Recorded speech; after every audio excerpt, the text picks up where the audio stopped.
पर्व करे के मोहन बा सैया जी भरे बानी दुकान सारा बंद बा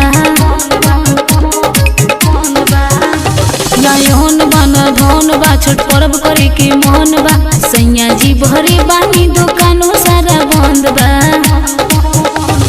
सोचो तानी कंसा देरी के ले आई हो सोचो तानी कंसा देरी के ले आई हो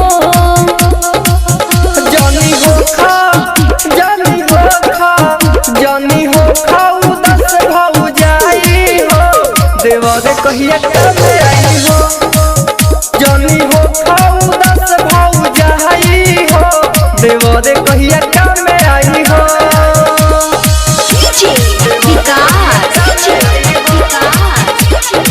मिक्स बाय बच्चन बिहारी मटियार कला सीतामढ़ी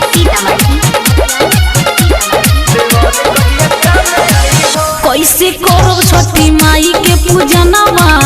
बाबड़ी परेशानी मन के सरदा पूरा करेली हई छठी मैया दहानी कैसे करो छठी माई के पूजनवा बाबड़ी परेशानी मन के सरदा पूरा करेली हई छठी मैया दहानी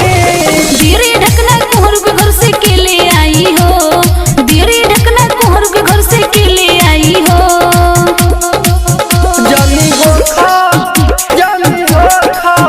जानी हो खाऊ 10 भाऊ जाई हो देवरे कहिया कब आई हो जानी हो खाऊ 10 भाऊ जाई हो देवरे कहिया कब आई हो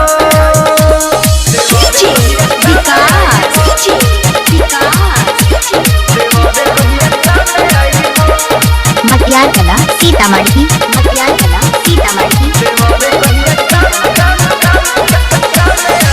बच्चन बिहारी देवरू जई हो बजरिया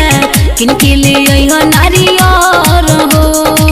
खुश होके आई है छठी मैया सुनऊ सयपन घर हो अंजिते राजे देवरू जई हो बजरिया किनके ले आई हो नारियर हो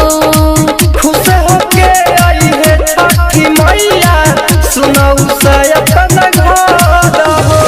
नीप पोत के घर अंगना सजावल जाई हो नीप पोत के घर अंगना सजावल जाई हो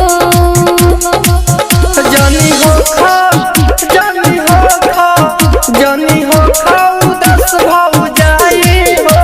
देवरे कहिया कब आई हो जानी हो खाऊ